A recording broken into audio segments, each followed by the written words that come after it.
Okay,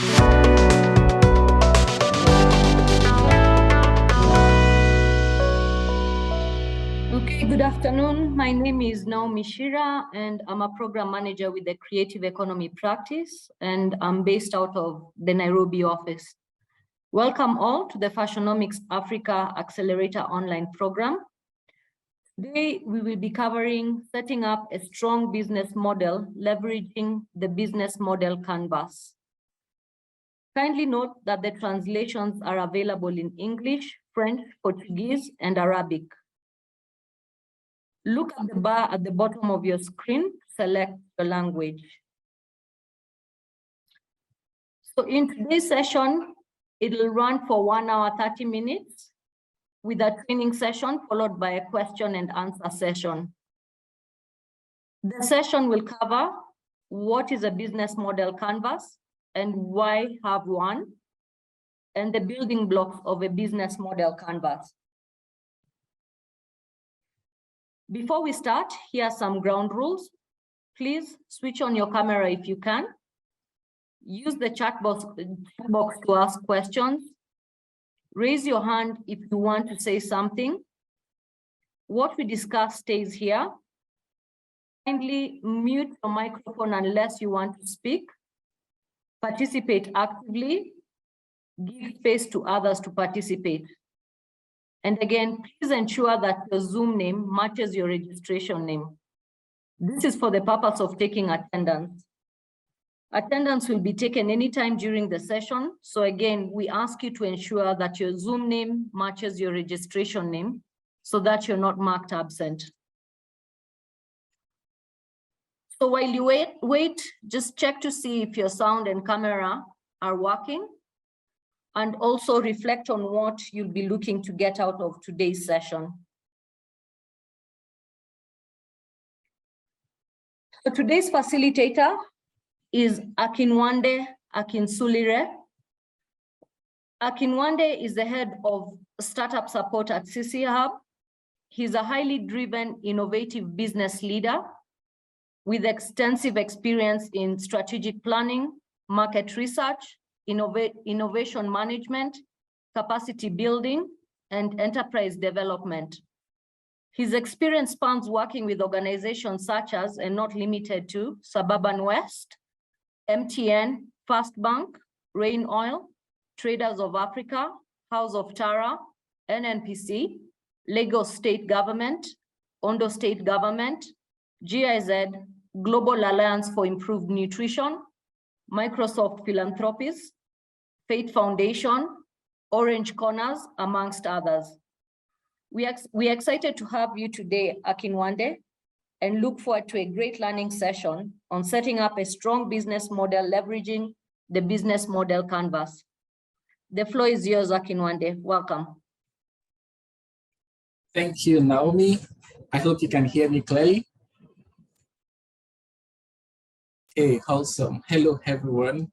I know that you might not be able to respond verbally, but I can see some of your faces. It's a pleasure to connect with you today. Okay, thank you, Nosifo, loud and clear. Also, so today we're looking at a very exciting topic, and because of the limitation we have around time, we're just going to be diving right into it. I know that there might not be opportunity to, piggyback on the things I'm going to be saying, but as much as possible, kindly note down your question or probably drop them in the chat session as we progress in this session. I understand that every one of you on this call, you are all doing some amazing work or intending to do some amazing work within the, the fashion and creative space. So I'm hoping that with this session this afternoon, we're able to, just help you see from our own perspective, how best to design a business model, that will work effectively, right? So the business model, as you probably have heard or know about, it's basically around how does a business actually create value to customer, when we say business model, when someone asks you that, what's your business model? The person is trying to understand, how do you as a business model structure your business in such a way that your business is able to create value, right? Creating value meaning that you're able to think through an idea, put things together. Take for example, you're all in the fashion space, you're able to come up with an idea around, okay, what kind of fashion business, can I do? For example, you are into, designing, fashion designing, actually the business of the sewing, the designing and the sewing and the delivery. Maybe you're into ready to wear, or you're into, bespoke, but that's being able to, that's that ability to be able to sit down, and design the product that you want to deliver to your customer, right? The best kind of product that your customer will like as far as, product is concerned, right? Then being able to design a way to deliver this product to the customers. So it's not just that you have an idea of an innovative product or of a creative product that you're designing, you are able to create it and also connect that product, with the customer. So deliver it to the customer, and in return for delivering it to the customer, you're able to capture value, to your customer. So whatever it is that borders around how you create a product, deliver that product to your customer, and capture value from your customer is what we refer to as your business model. So you as a business, when you're thinking about your business model, you're thinking about, okay, how do I create the service or the products that my customer wants? How do I connect, my customer with this product or deliver those products to them? And how do I get value in return, based on delivering this service or this product to customer? Business model is as simple as that. But you see, as simple as that may sound, it's not easy for a number of entrepreneurs to determine or to design what their business model, really is. So it could be a very difficult question, for a lot of entrepreneurs to answer.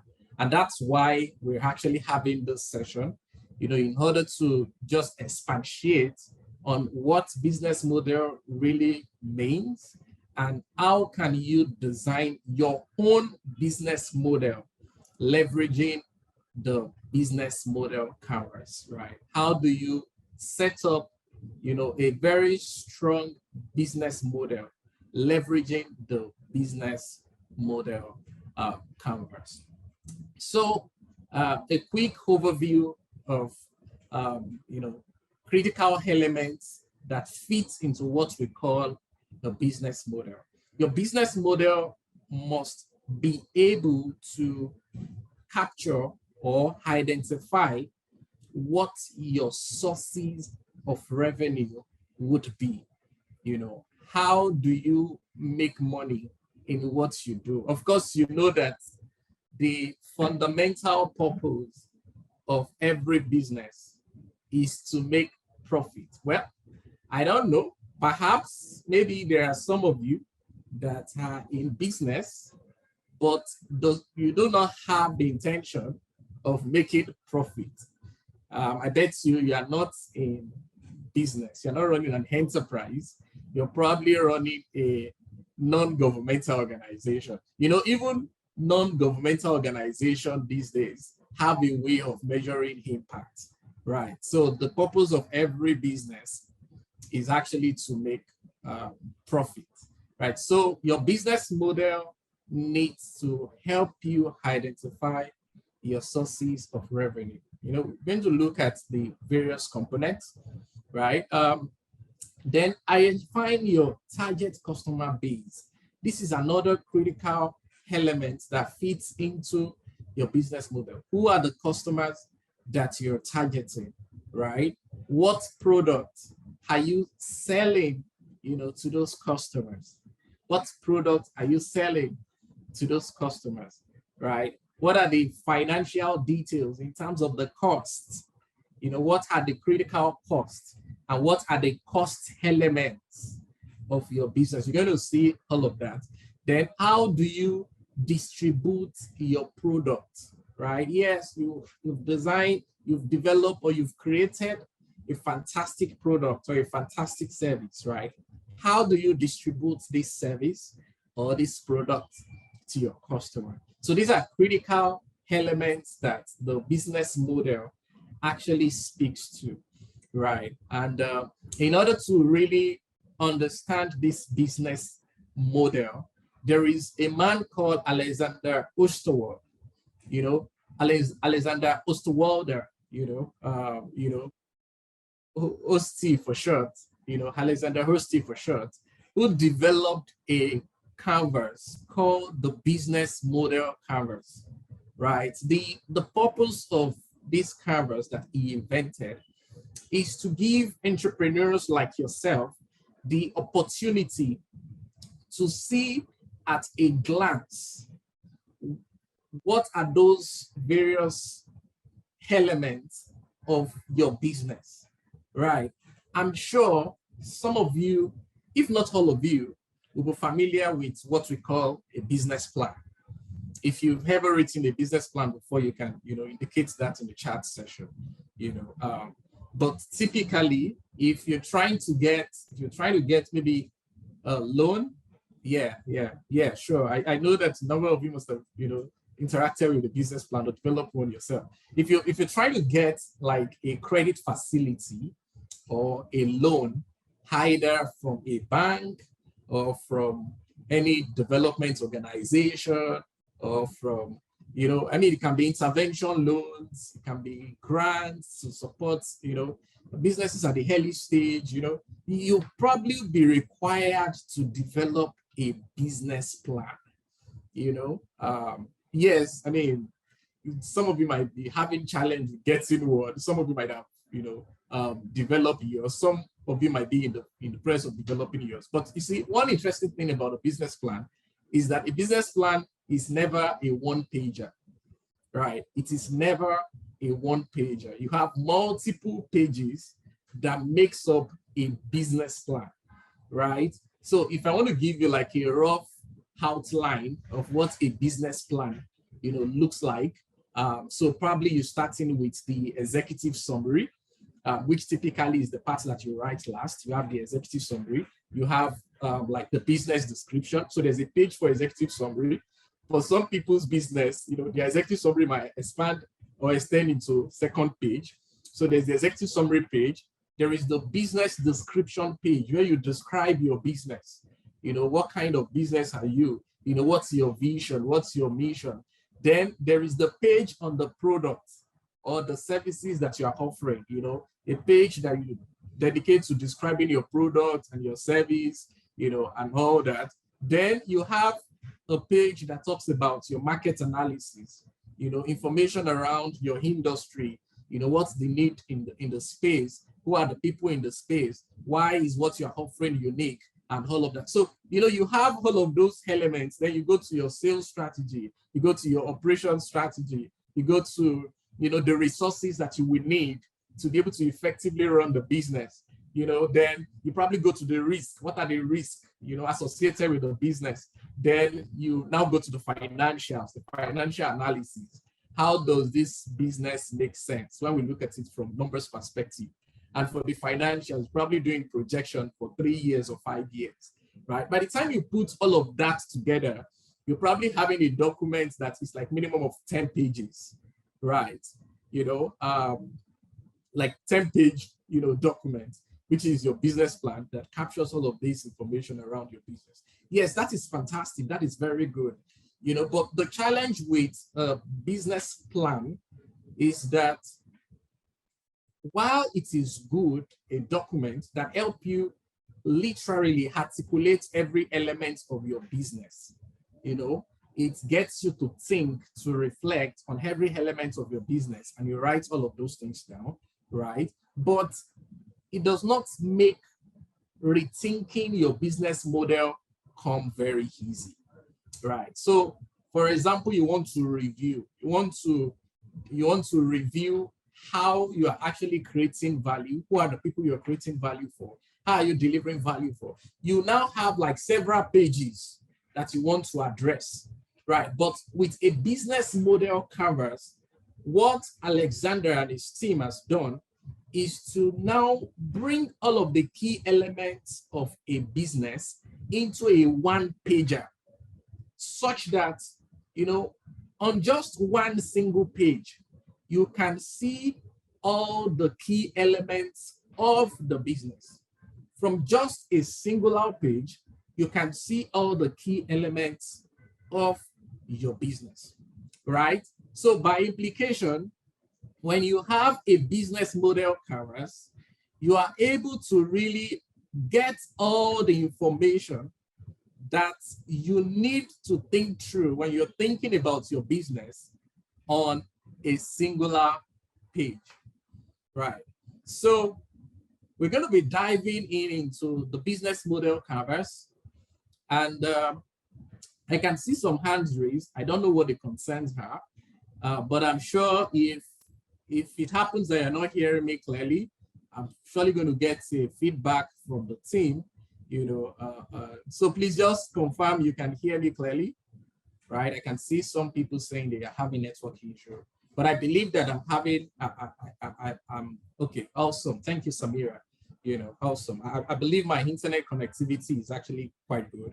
So no one should be having that challenge, right? So the business model, you know, covers developed by Alexander, you know, the purpose is to help one have a virtual template, right? A virtual template that help you really, you know, have an overview of how your entire business model, you know, is designed. And I'm going to be talking about the different elements of this business model covers, you know, shortly.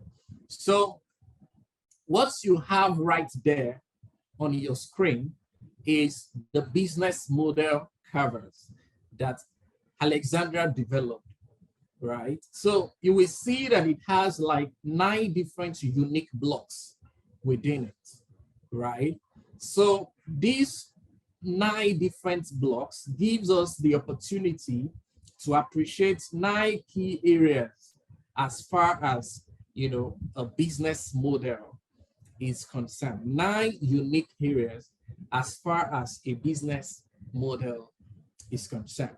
Now, when you look at the central part, I believe you can see my mouse moving over it. The central part, you know, speaks to the value proposition. What value are you proposing to your customers? Don't worry, I'm still going to, you know, do a deep dive into each of these areas, you know, within the time that we have, but just providing like an overview definition or explanation to each of those blocks, right? So here we're talking about the value proposition. What are you offering to your customer? What value are you adding to that customer or to the customer segment that you are trying to address? Now, so when you look at these 4 blocks to the left, the 4 blocks to the left, talking about, you know, you have your value proposition at the center, then you have these 3 other ones at the side, the key activities, the key resources, the key partners. So what happens is that you leverage all of these, you know, key activities, resources, partners in order to create your value. So all these elements to the left part of the chart, as you see my cursor move over there, they are for creating value. So you create value with resources, with the activities that you engage on, you know, either the sewing, the manufacturing, the printing, the design, right? So you're using your resources, your equipment, you know, to engage in activities. You are leveraging on partners in order to deliver or in order to create rather the value that you are proposing. Now, when you look towards the right side focuses on how you now deliver the value to your customer segment. So you can see that we have channels, we have customer relationships, then we have the customer segment. So this speaks to delivering the value to your customer segment. So I've talked about the part where you create value, then the part where you deliver value to your customer segment, and the lower part where you have the cost structure and the revenue streams. So this talks about capturing value from your customer. You know that in order to carry out these activities, in order to acquire these resources, in order to work with these partners, you are going to be incurring certain costs, right? And by the time you design your value that you propose and you deliver it to your customer, you are going to be getting certain revenue from it, right? By the time you remove your costs from your revenue, then you have your profits. So how do you capture the value from your customer? So you can see at a glance that you can create your value, you can deliver your value, and you can capture value from customers. So these are the 9 blocks that we're going to be speaking to very quickly. So this is an example, and I'm going to, come back to this by the time I've run you through the various elements of the business model canvas, right? It's important that, you all understand the concept. It's important that you all understand the various elements so that on your own, you can apply this canvas into developing your own business model, right? So this is an example. Like I mentioned, I'm going to come back to speak to, this example later, by the time you have the background knowledge of what we are looking at. So please, as I speak, if you have any question, use the chat room. My colleagues on the call, they are going to take note of your question and we can revisit them, later. So why do you need to use this canvas? You will see that it is easy to understand. The canvas is straightforward, it's very focused, and it is flexible, and it is customer focused. You know how you must have been hearing the comments that, oh, you need to be customer centric, comments like you need to be customer focused, comments like customer is king. I'm sure you've heard that several times, that customer is king. In fact, you must have probably been hearing it from, your childhood days, right? Customer is king. So how do you build your model around the customer? And another unique thing about the business model canvas is that it shows connection among these key drivers. The connection among the key drivers that makes up your business model is clearly established, right? Then it is very easy to communicate or to engage with either your colleagues, your co-founder, your employees, people that will be working with you, your funders, those that are providing funds to you, your partners. It's very easy to communicate your business model with anyone if you have the business model canvas. So let's quickly dive into it. The first part of the business model canvas, like I mentioned to you, it's where we have your value proposition. Your value proposition. And this is very important. Now, you can be in business because somebody else is doing that business. Yeah, it is not absolutely wrong if you observe that, oh, there is a huge opportunity for maybe ready to wear, business within a particular neighborhood or within a particular community, and you decide to set up your own store, or showroom in that particular community. Yeah, it's okay. There's no problem. you can see that, oh, there is need for bespoke, fashion business in your area, or perhaps there are actually existing, fashion designers in that neighborhood, but they are not enough to serve the market. So you see that there is a need for additional fashion designers, to come in. Or perhaps you're into photography business or videography business, and you saw that there is a need for videographers or photographers within that particular locale or neighborhood, and you decide to set up a showroom there. Yes, it's okay. It's there's no problem about that.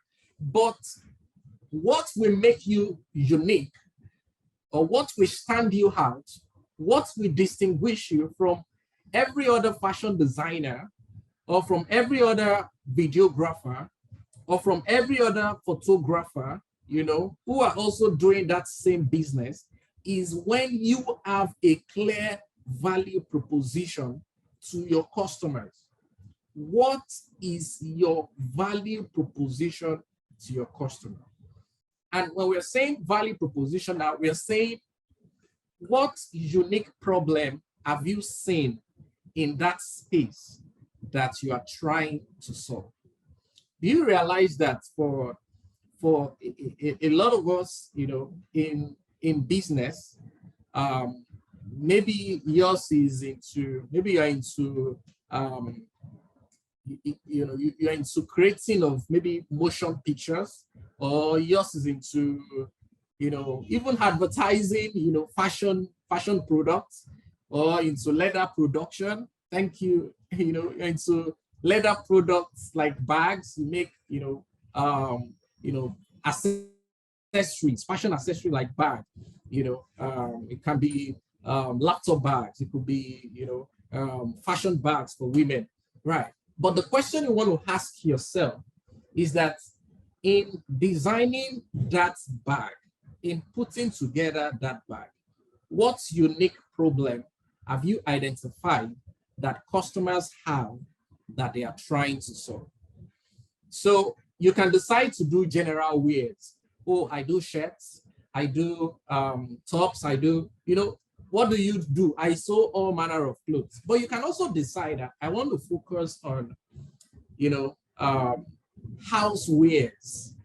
So meaning that if I'm thinking of designing housewares, I should be thinking of comfort, designing clothes that people will feel comfortable wearing.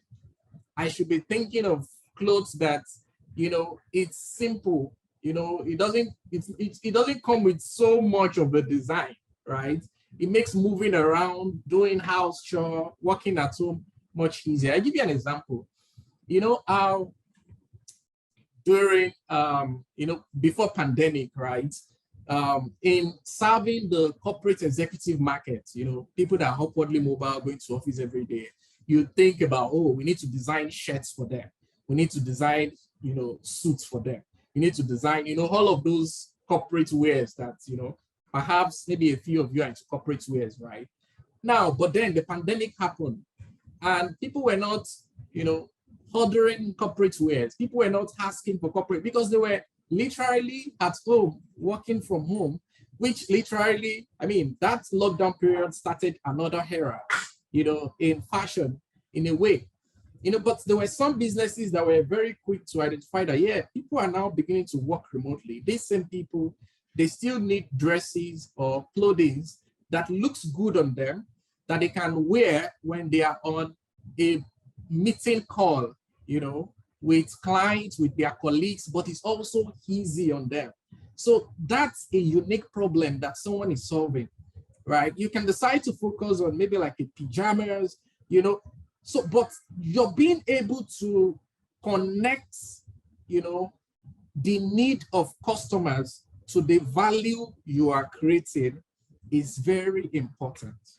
And again, I always advise people, when you're thinking about the value proposition for your business, you need to always think about, oh, fantastic, you pivoted to lounge wears and face masks for fantastic. So a lot of pivoting needed to happen because you had to think about your business from the angle of what value are we creating for people now? What problem do they have that we are helping them to solve now? So, you know, being able to identify that unique problem, it's very important. Then another way to think about the value you are offering is to look at it from the angle of the customers. Now, what are the complaints that customers currently have around that area of business you want to go into? What are their pains? You know, is it issues around design? Is it complaints around finishing? You know, yeah, someone can be into fashion design and you're able to sew, you know, great style, but the finishing of that style is not good. So you're learning to, you're paying attention, you're conducting survey, you're asking questions to know what are the pains that the customers have. So based on these pains, you can now come back and now articulate your own value proposition. If it is, you know, beautiful finishing, if it is, you know, comfortable wears, I mean, you're now coming back to think through what value are we proposing to our customers. I'm going to move to the next one, which is the customer segment, you know, and with that, again, I'm going to touch on the value proposition. Now, the second critical block that you need to be clear on or define is your customer segment. So yes, I'm in business. I've thought about, you know, this fashion business. I've thought about this cinematography, this videography business. I've thought about, you know, this accessory making business, this fashion accessory business. I've thought about this makeup business, you know, whatever it is that you're doing. And I feel I've identified values that I can push to customer. The question is, who are the customer segments that you want to serve? Now, very quickly, it's important to tell you at this point that when a business tries to target all the people living in this world as customer, that business is literally setting itself for failure. Now, there is a point you can get to that everyone in the world can start aspiring to be your customer, right? But when you're setting out, when you're at the early stage, you don't try to build value proposition for everybody. And the reason why you can't try to build a value proposition that will be attractive to everybody is that people's preferences are different. What people want, they are different. You know, the way an elderly man, someone who is a senior citizen, you know, maybe someone who is 60 years old and above, you know, 65-year-old man, the way the man will want his shirt and his trouser to be will be completely different from the way a 20-year-old guy or a 19-year-old guy will want his shirt or his trouser to be like, right? So when you look at, so let me look at maybe some popular celebrity, you know, maybe like Steve Harvey, for example. You see a Steve Harvey wear a suit. You see the pants, you know, the pants is loose and it's free, right? It's literally flowing as it were. You know, you see a TD Jakes, you know, wearing the suit, it's flowing, right? You know, these are people, these are celebrities that wear, you know, suits, but the way the suits are designed is different from the way a Justin Bieber, you know, will wear his own suit and his pencil trouser, right? So there is that difference in the taste of people. So you need to be clear on who exactly are you targeting, you know, who are the customer segments that you're targeting, you know, and here, this is where a lot of business owners miss it, right? They are not able to really, I like that quote, the business that sells to everyone sells to no one, you know? So what you will see is that when you are clear on which of the customer segments you are targeting, it makes it very easy for you to identify how best to reach this customer segment. Because it's not alone to design a value proposition and identify the customer segment you want to target. There is that channel to reach them, which I'm going to talk about. So in defining how you will reach them, you need to know who you want to reach, right? I mean, if you're not clear about who you want to reach, if you're not clear about who you want to reach, you don't know how to reach them, right? So that's why it's important to be clear on who your customer segment are. So you want to look at it, you know, am I targeting, you know, the mass market, right? Because when you look at the income bands across the entire population, there is a population of people that earns significantly high. You know, we have the people we call the high net worth individuals or the upper class that earns, you know, significantly high salary. Now, this ranges from different economy to economy, right? But as you know, if you're familiar, you know, with the man called Aliko Dangote, is the richest person in Africa. So he's literally at the peak when it comes to income level of Africans, right? I mean, the person recognized by Forbes to be at the peak, right? And there are now a number of people, you know, billionaires that are at that level.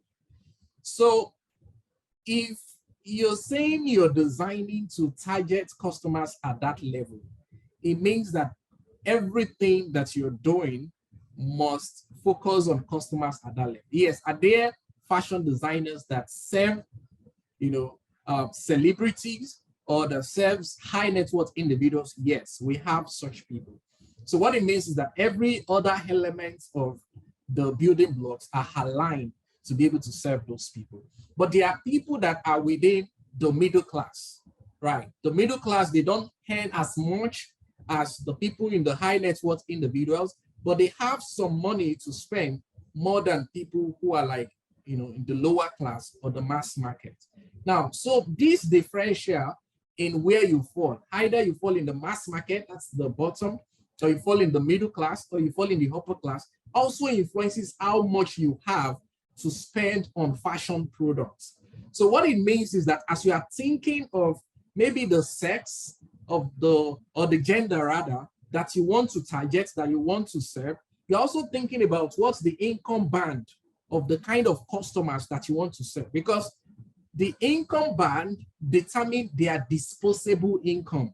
How much do they have left after they've removed the cost for, you know, for feeding, they've removed the cost for, you know, housing, they removed the cost for, you know, the basic amenities. How much do they have to spend lavishly on, you know, fashion products? So that informs the kind of people that you're targeting, right? So, and when you are clear about the customer segment, either you want to, I mean, you can target married women, single women, you know, pregnant women. That's where the maternity wears, the maternity accessories comes in. You can target senior citizens, you can target babies, you know, toddlers, you know, or children wears. You know, you can design a space where children can come and have fun, you know, a game house for children. So, but you need to be clear on who you are targeting, because that helps you really refine the kind of value proposition that you are offering to them and every other element. So quickly, I'm going to speak to channel. The channel talks about, now that you are clear on your value proposition, now that you are clear on the customer segment that you're targeting, how are you going to be connecting your customer to your product? How do you connect your customer with your product? So if, for example, you are actually into products like fashion wears, for example, how are you going to connect your customers with your product? And I want you to see it from from two angles. The first angle is the marketing angle. How do you talk about your product? How do you advertise? How do you market your product? How do you, you know, push it out, you know, to your customers? And the second part is that by the time they get the message, by the time they see your advert, how will they order for your product, or how will they order for your service? So this is really, really very important. right? How will they order for your product? How will they order for your service? All of this happens via the channel. Now, I understand that for most of you, maybe the channel you're probably using currently will be physical, right? You have people walk into your store, maybe they see a signage, they walk into your store, you know, they take measurement or they see your product, they like it, and they connect with you. But now the world has also gone digital. It means that there are a lot of, you know, marketing campaigns that you can do online in order to push the message of your product, in order to advance, you know, awareness around your product. And people can also literally order for your product or your service via the online channel. I know that some of you, you're using WhatsApp currently and you're using it effectively. Some of you perhaps you're using Instagram and using it effectively, both to, you know, push your product out and to also get people to place order for your product. It's important. You need to be able to articulate it. What channel are we using? You have to be able to put it down on your canvas. Then the other channel can actually be through a partner. You know, for example, maybe you're using a partner store, right? You know, so while some of you might have your own physical showroom, some of you might be leveraging some partner's showroom. Maybe there is a supermarket, or there's somebody else that has a showroom that you also stock your products in that showroom. So that's a partner store that you're leveraging, right? But it's important that you are clear. And again, see, yeah, while people might be campaigning, telling you to go, you know, online, which is like the way to go if you want to reach the 21st century customer, right? But you also need to be clear on the kind of customers that you are reaching. You know, you need to be clear on the kind of customer you're reaching, if that channel is the most appropriate channel, you know, for them. The other element is speaking to the kind of relationship that you have with your customer.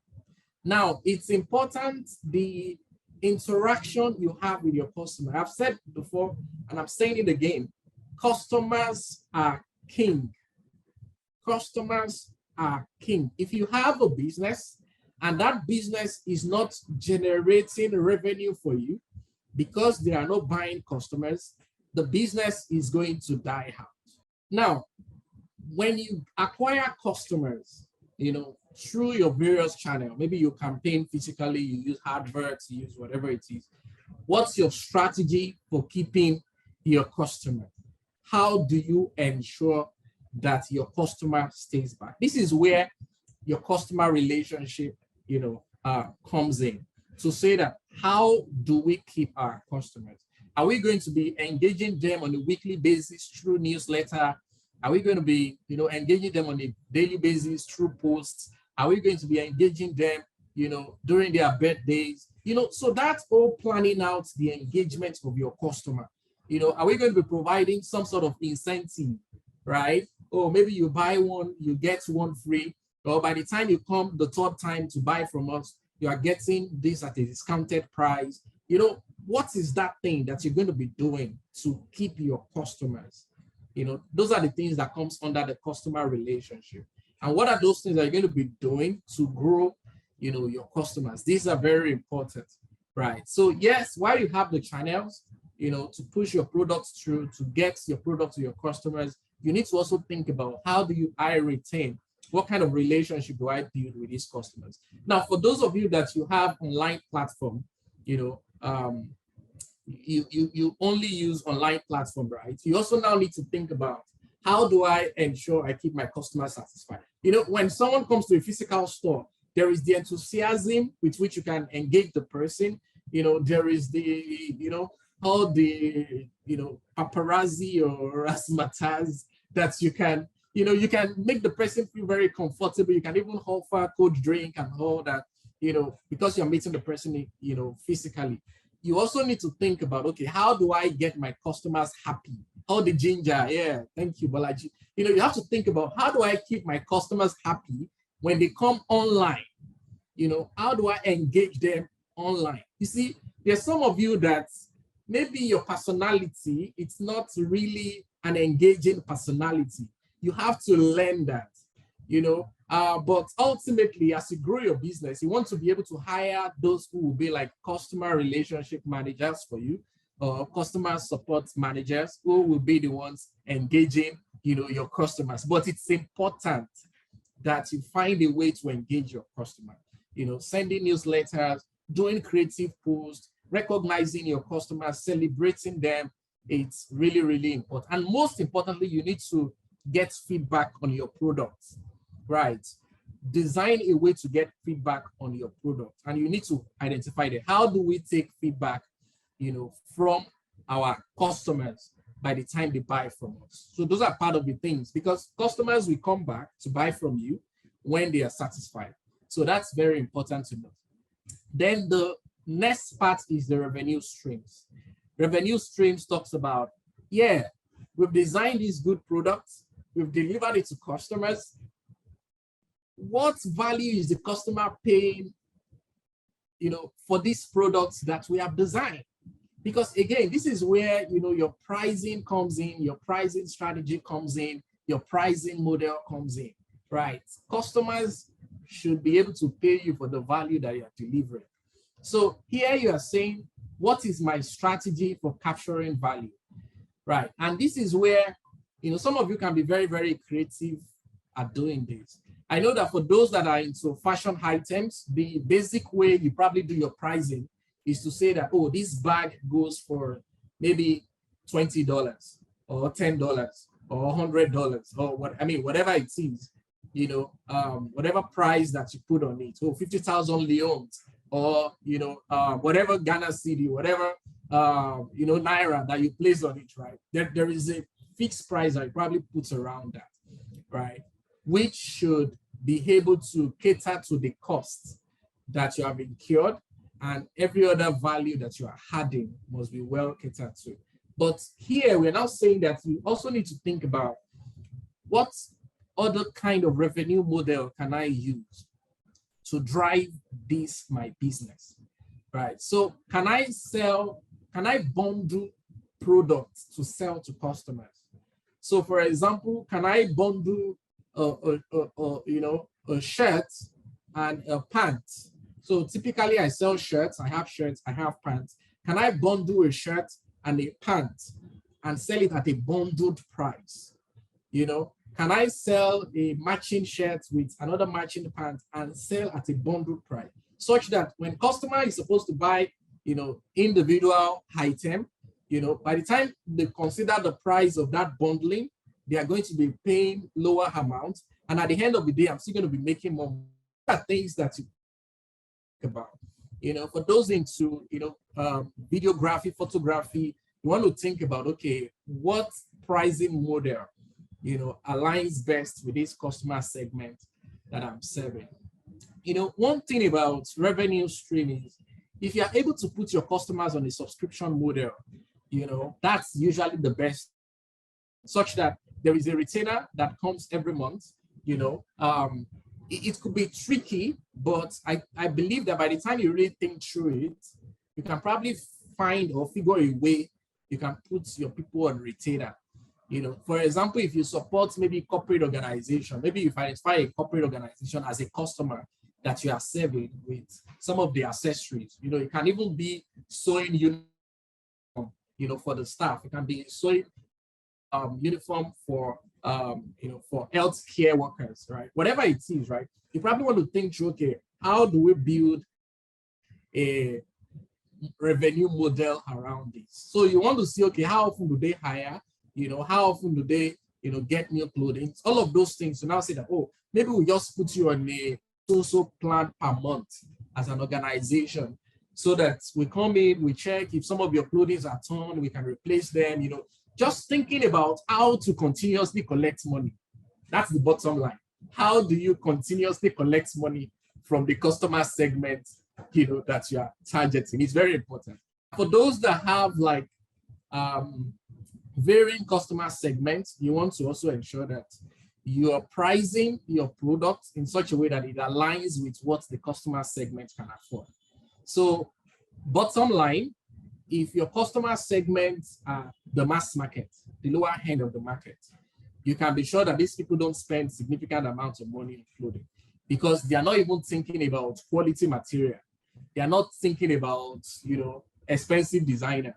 they are at the bottom. They are mass market people. So what they are thinking about is they just need something to cover.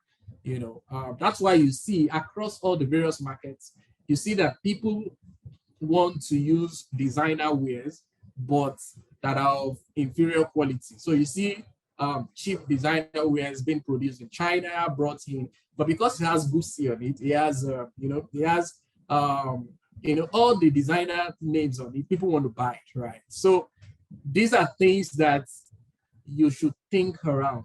The mass market wants it cheap, and because they want it cheap, you need to be thinking of mass production for them. And when you're thinking mass production, you're talking about, that's economy of scale. You are producing significant quantity at the same time. You're buying resources at large quantity to produce significant quantity at the same time. So the pricing must also be reasonable for them, right? But if you're targeting like the middle class, you want to look at, okay, what gender are you targeting? And that influences the kind of quality that they want. If you're targeting corporate clients, you need to establish quality with your corporate clients, right? There are some corporate clients that are not interested in the very quality uniform. They just want something that people can use one-off and they move on, maybe for an event, right? But in some cases, they want a regular uniform that people can be wearing to work, and they wear and they are proud of it. So that influences the kind of fabric that you are going to use. So you need to think about all those things because it's going to influence the price that you put on every of your products. Now, the next thing is the key resources. Key resources. And this is where you need to be able to break things down. You need to be able to break things down, right? What are the resources that I need in order to effectively produce or create the value that, intending to deliver? Of course, financial resources. We talk about capital. How much money do I really need to keep my operations going? How much working capital do I need? Do I need to acquire some physical, equipment?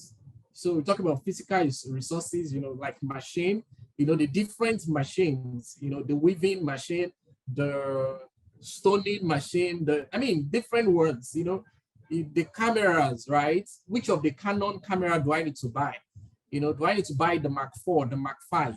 Which of the video cameras do I need to buy? All of those things you need to clearly define, and identify what are those resources that are most important. Please, I want you to note here, because when we talk about resources now, you can have a laundry list of resources that is never ending, right? But the emphasis here for key resources are what are the most important assets that are required to make your business model work? What are the most important assets that is required to create the value that you promise to your customer? What are those most important assets, right? And this is where you think about, if I'm saying that, oh, I want to be able to, provide clothing that the finishings are excellent, then you want to think about, okay, what are those that I need to do excellent finishing for my material? So what it means is that we are not going to be outsourcing the finishing of your material. Take, for example, the hemming of your clothes. You're not going to be giving it to another fashion designer or outsourcing someone else to do. No, you have to finish the hemming yourself.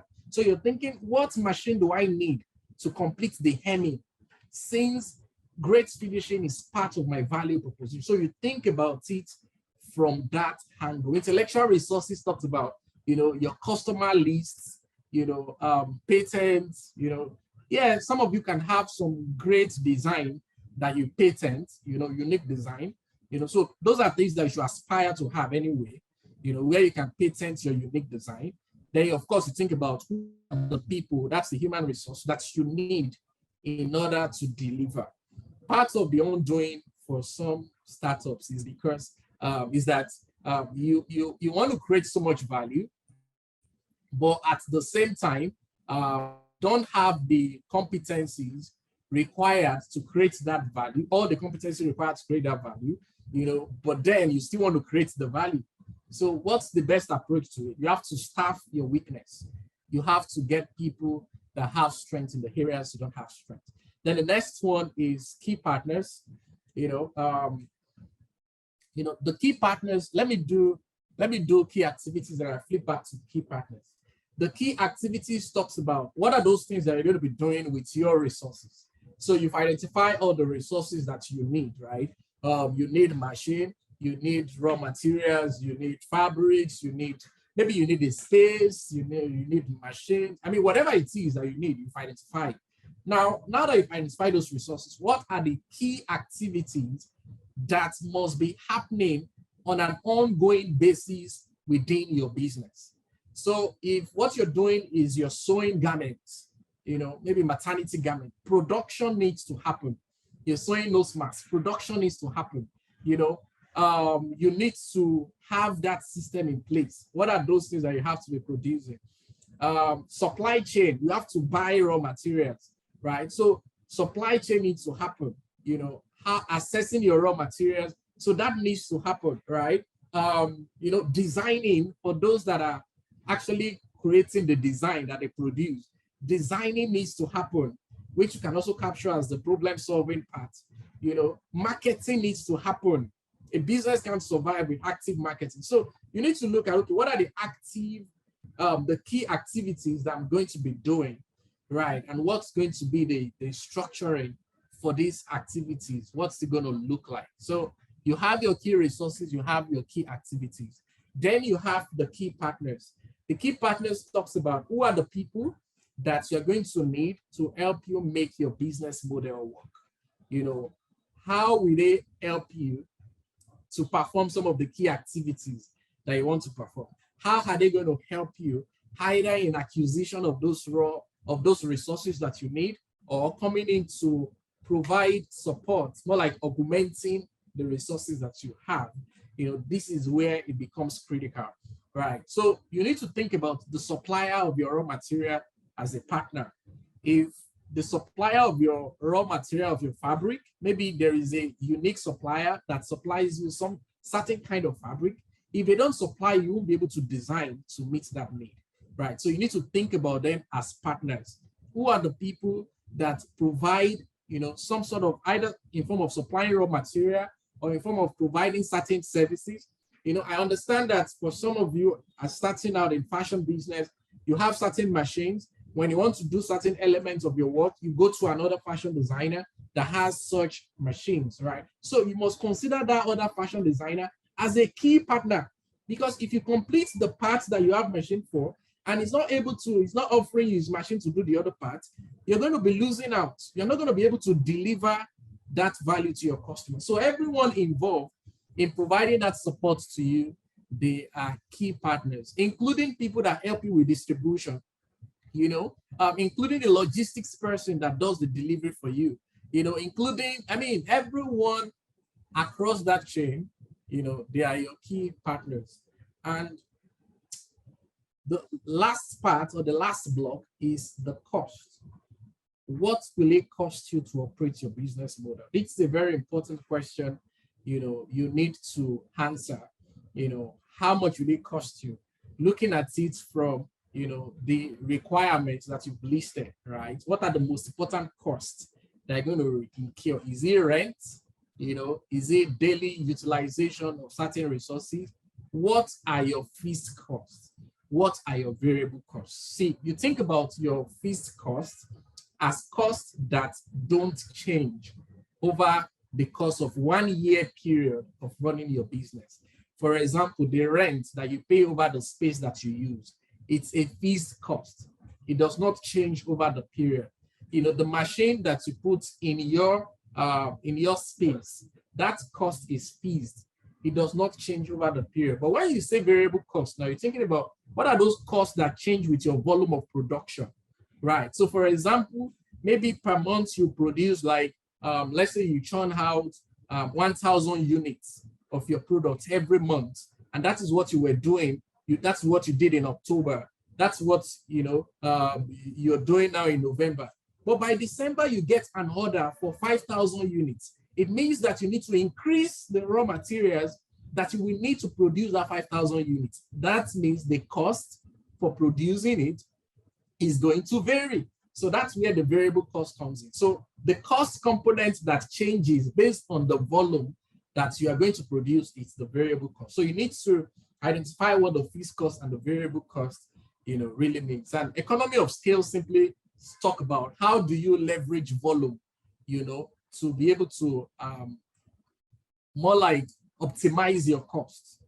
So instead of going to the market or reaching out to your supplier to supply 500 items each time, how do we buy 10,000 at a time, such that we can now use the 10,000, over a period of time to produce what we are producing. So these are the key elements that we'll touch on when it comes to the business model canvas, and they help you understand how to effectively look at your business and design a business model canvas for your business. So in conclusion, the business model canvas provides a way to show the key elements of any model on a single sheet of paper. So on a one-pager, you can see what it is like.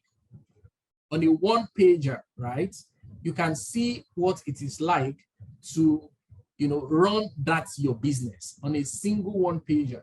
The business model canvas is based on 9 building blocks that have interrelationships, among them. 9 building blocks with interrelationships among them.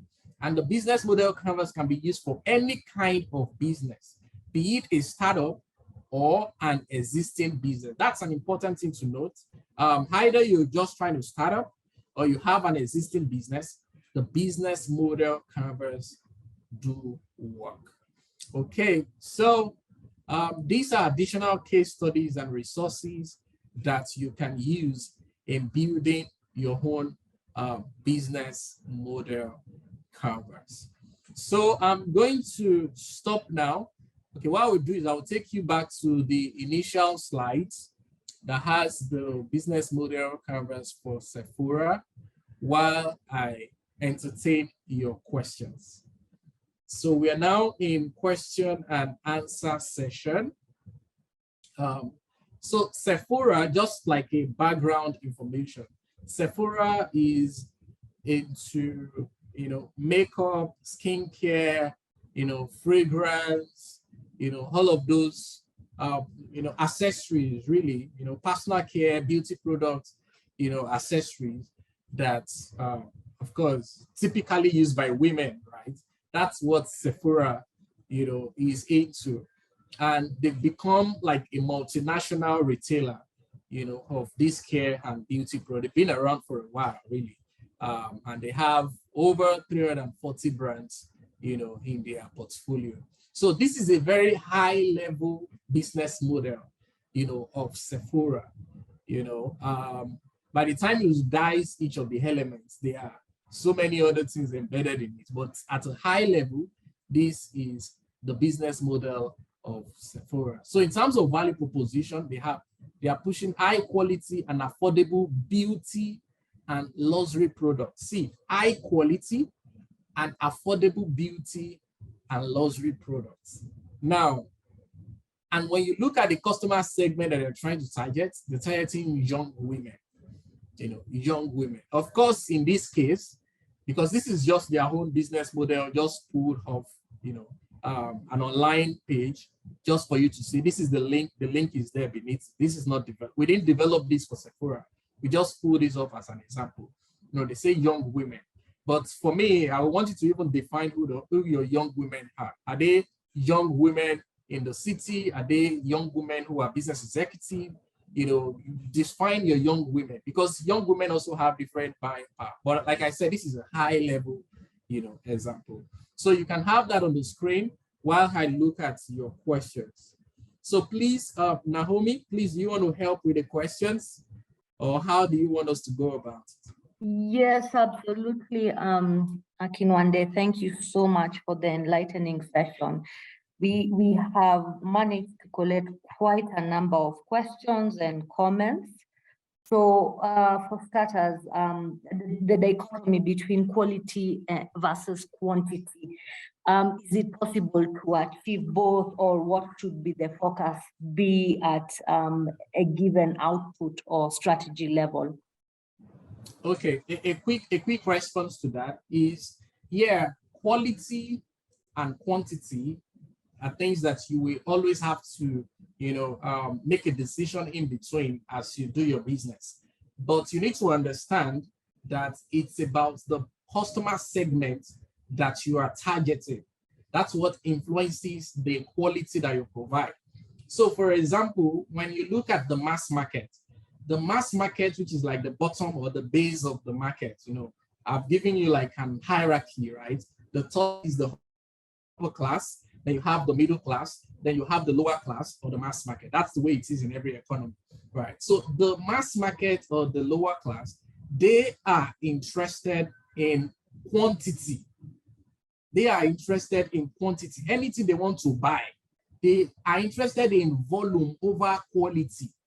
I give you an example. When they want to buy food, they are looking for the food vendor that will sell them volume, irrespective of what the quality is. Irrespective of the nutritional value of that food, they are not interested in nutritional value. They just want volume that will satisfy their hunger. The same thing when you're doing fashion products. They are not interested in quality. They just want something to wear and to go. So quality is not their concern. Something that they can get at the cheapest is what they are looking at. But when you look at the middle class, they are interested in quality. They are ahead of the mass market. They are able to pay for quality, right? So you need to think about them from that angle, that yes, these people want quality, but affordable quality. But when you think about the upper class does not have any challenge with being able to pay. They have the money to pay. I'm sure you've seen in the news how Femi Otedola is on a cruise, on a yacht for his 60th birthday. He has the money to pay, right? For upper class, they have the money to pay. So what they are looking for is quality at its premium. Quality at its premium. They are looking for luxury. So you need to think about it. So when you're looking at the various markets you're serving, you need to understand that their behaviors differ. Okay, next question, please.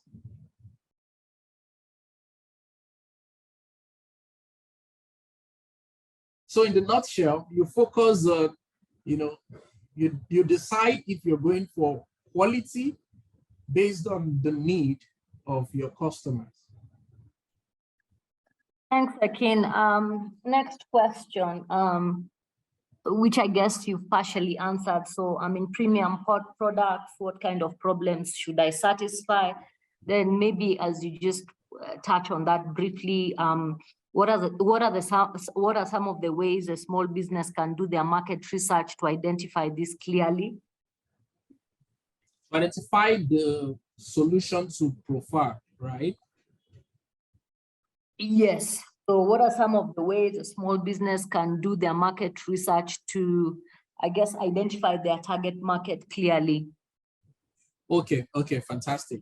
Now, a very quick way to look at it is that if you're operating a physical store, a brick and mortar store, wherever you locate that store already has decided or determined the kind of people you are going to be serving. If you situate your physical store in, a low-end area, it means that the kind of customers that are going to be walking past your store or coming around your store are people that are within that class, right? But if you situate your physical store in an expensive neighborhood, right? It means that the kind of people that are going to be coming around your store are people that are in the upper middle class and upper class. So that is a major thing that you need to first address. You can't situate your, it's difficult to use different neighborhoods now because you're from different countries. You won't understand where these neighborhoods are. But you see, you can't situate your business close to a slum and now be charging premium.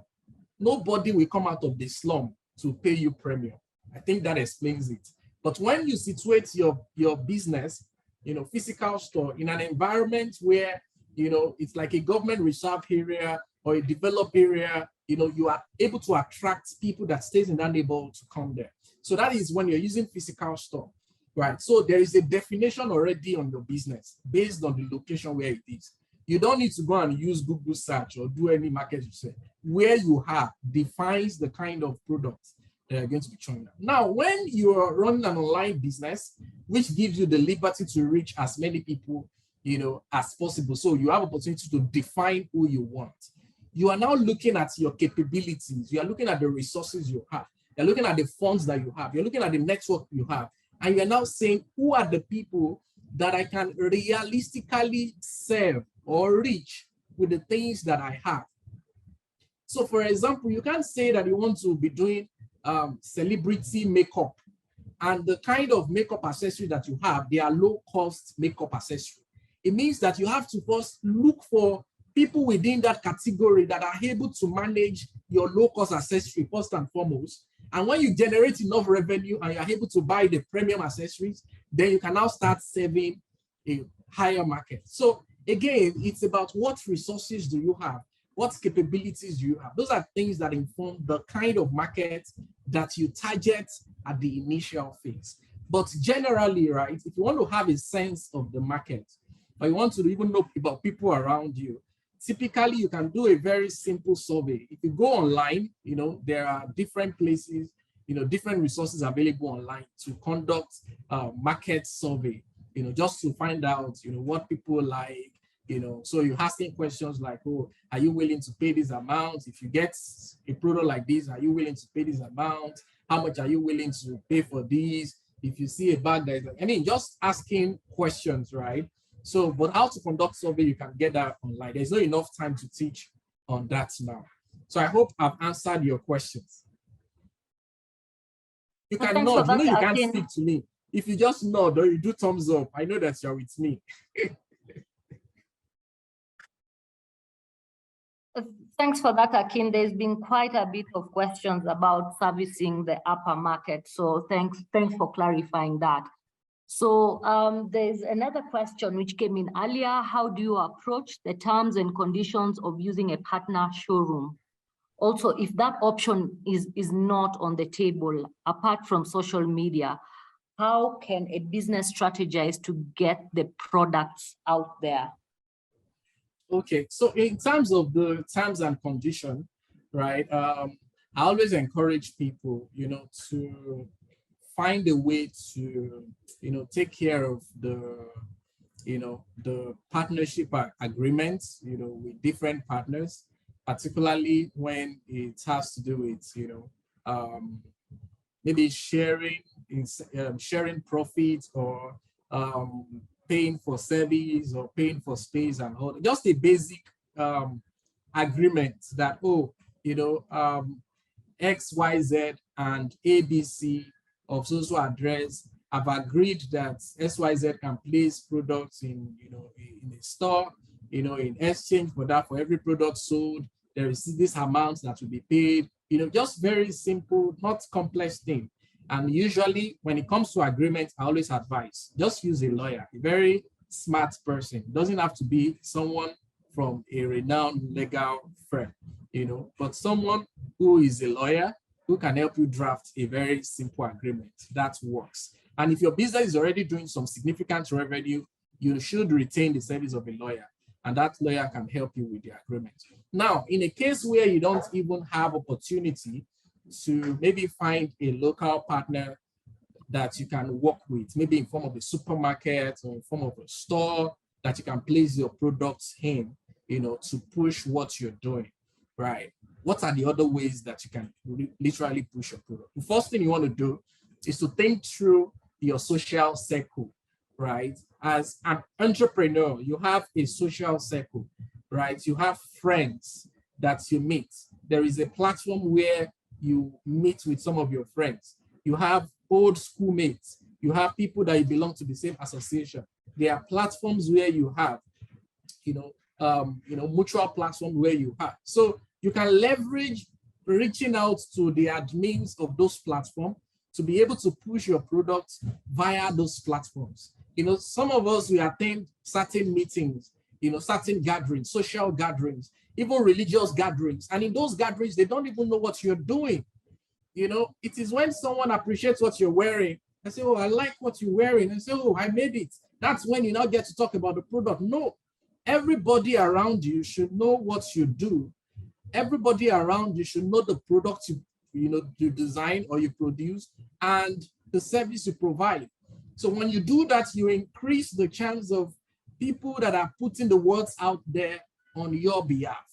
But I'm just going to tell you, it's important that, you know, as you design your product, as you sell it, as you talk about it, leverage on platforms. So for example, if you're working, you know, strictly leveraging or building your business online, you want to look at what are the other blogs, what are the blogs, you know, popular blogs locally within your, you know, within your nation or within your state or within your province that people visit. Can I reach out to this blogger to place my product there? You know, yes, you know, sometimes, you know, wherever it is, anywhere you meet with people, you know, be it, you know, restaurants, be it, you know, religious places, be it pub, be it anywhere you meet people, you can also put elements of your marketing collaterals there to push the words. So leverage on blogs. There are blogs where you can advertise, you know, leverage on influencers. They can do skits around your products. They can help you push your product. Leverage on them.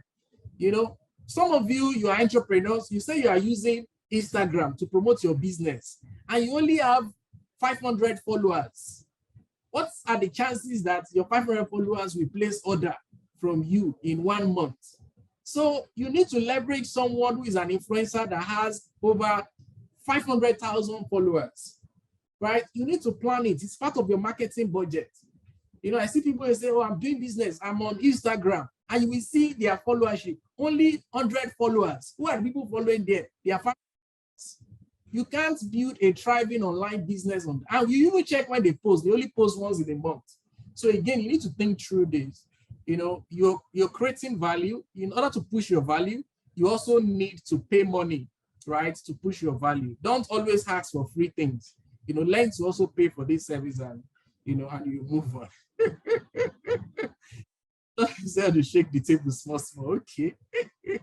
Akin, there's quite a number of questions. I'm certain you will not be able to answer all of them in this session, meaning that actually people have been thoroughly engaged, which is a good thing. But just to run on some comments which were mentioned earlier, and just to hear what your feedback is towards this. There was a comment around mass production means fast fashion. Fast fashion means pollution. Mass production means what? So it's a mass production means fast fashion, and fast fashion means pollution. Confusion or pollution? I didn't get that word. Pollution. Pollution. Yes. Oh, okay. You see, this is the part that, you know, as Africans, we have to be very, very real, you know, with ourselves. Like I said, there are different categories of customers that you're serving. If you're serving the mass market that can only afford, you know, everywhere you go in the world, right, there are cheap stores. You know, you go to Dubai, for example, you find the 10 dirham store. A 10 dirham store where you will buy a jean for 10 dirham, you will buy a bag for 10 dirham, you will buy, you know, I mean, all the fashion accessories you can think of, you will get it from a, you know, dirham shop. You go to the UK, there is the £1 store, £1 store. You know, you find bag that you buy for £1. You will find accessories that you buy for £1. You will find different things that you buy for £1. The reason why all of that is possible is because of mass production. Mass production. Mass market requires mass production for you to serve them profitably. So you cannot shy away from mass production, right? So what you now need to get right is if you are the sustainable person that you are very big on, oh, we can't create, pollution and all of that. It means that you can't serve that market. Look for another market to serve. You see, over time, we will find a way to manage, we'll find a way to manage our challenges, right? Because what do you currently find is that predominantly the kind of machines that we use, they are not machines that support, sustainability in the sense of the whole climate change that we're trying to support and all that. But those things gradually will fit in, right? As your business grows from one level to another level, you are able to buy modern equipment, new equipment that you can use, to improve on the quality of your production. But I don't want you to, I don't want you to try to solve a national problem as a small business owner as you have. You can't solve national problem. Leave national problem to the politicians. First, create value to your customers. As you create value to your customers, you are able to hire people that will work with you. Then you are solving unemployment problem. As you hire people that are working with you, those ones are earning money and they are feeding people. Then you are solving hunger problem. But if you are trying to solve national problem, you want to be the chief campaigner for sustainability or for climate change, you are already on a different path. That's going to be my comment. Thank you, Akin, for that enlightening answer. Now, there's this practical question around communication. How do I reach out to clients in newsletter style without using emails, as these clients generally do not interact or communicate via emails? How to do newsletters without emails? Is that the question?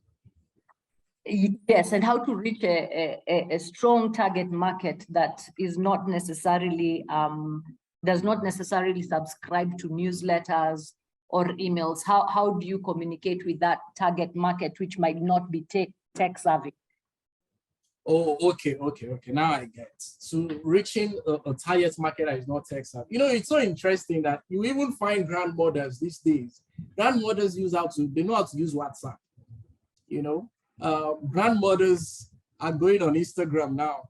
Even though they are not so learned, but they are learning how to navigate their way around some of these, social media platforms, right? So what it means is that don't try to target people that are, that are not savvy at all. See how you can build for people that at least they can, they have some basic understanding of how to appreciate technology. The reason I'm saying that is you are able to better understand the need of that market and serve them better, right? But with that said, there are other alternatives, right? Yeah, they are grandparents on TikTok. Thank you, Bridget. The other alternative, right, is to say that how do we use SMS to reach these people? So they're probably using feature phones that are only USSD enabled. Yeah, you can use bulk SMS to reach them. But you see, the point is that there is certain information that you should at least collect about your customers. At the point they are paying you, you need to take down their phone. So even if they are coming to physical store, as they are paying you, take down their phone number. Ask for their birthday. When is your birthday? Put it down. So you're also creating database of your customers, right? You have their name, you have their phone number, you have their birthday. And for those that have email, they provide their email. You see, most of the phones now, it's either an Android phone or an iOS phone, right? Except for those that are using feature phones. Those Android phones, iOS phones, they require emails to use it. So it means that most people these days also have emails. But if you're able to collect that information, you will use that to reach them later, sending them SMS, right? Calling them on their birthday. Those things are things that you can do. But again, to serve mass markets, you need to think about mass approach to engaging them. And that's where emails come very handy. Bulk SMS comes very handy, right? So I hope I've been able to add something. Oh, I can see some comments in French. My French is not as good as this, but I know it's also an exciting experience for those that are listening here in French. Akin, thank you so much for such an engaging and enlightening session. Indeed, we have gotten quite a number of comments, questions, and unfortunately, time is up. We will not be able to cover all the questions and comments in this session. But as usual, if maybe one of my colleagues can post the email for the help desk, whatever questions, comments that have not been addressed, please direct them to the email for Fashionomics, and we will address them. Additionally, we will also be opening up the WhatsApp group for engagement. So we will bring in Akin shortly after this session to be on the WhatsApp group. You're more than welcome to ask him a couple of questions. It will be an open forum for the next few hours, and then we'll go back to closing it, back to it being a platform for information being disbursed by the administrators. Thank you everyone for the engaging session. Thank you for your participation, your active participation, your questions, your comments. Akin, we cannot thank you enough for taking us through this session, and we will be welcoming you to the WhatsApp session shortly, where people will get the opportunity to ask you additional questions. So with that said and done, thank you all, and we look forward again to another engaging session come this Thursday. So see you soon. Goodbye.